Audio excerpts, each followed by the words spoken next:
Doctors will tell you that traveling during the second trimester of a pregnancy is not a problem because you have the most energy, you feel your strongest, and you have a low risk of complications. Tell that to someone who's traveling through 9 different countries, some of the trip on bumpy trucks and buses, the rest of it on foot, occasionally stepping over snakes and animals, sometimes in the heat and humidity of the jungle. That was the ordeal described to me by asylum seeker Rosena Luis, a 37-year-old migrant from the port town of Jacmel, Haiti.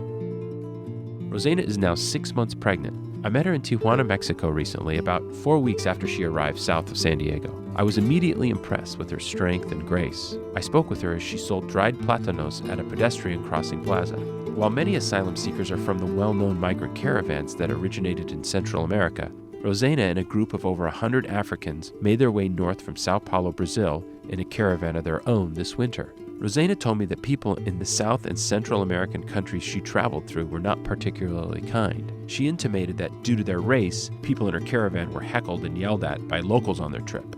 She made the journey to Mexico with the father of her unborn child, and the two of them are temporarily staying in a house in Tijuana with a few other people. Rosena explained that she was a food vendor in the Dominican Republic, but there just wasn't enough money to make ends meet. Jobs and opportunities were also scarce in Brazil, Rosena said, and that's why she's trying to make it to the U.S. She told me there were about 300 people in front of her in line. The number she received is 2,420, so she thinks she's 2 or 3 weeks away from being called to start the process. Rosena left behind 4 sons, ages 20, 18, 8, and 6, with her family in the Dominican Republic.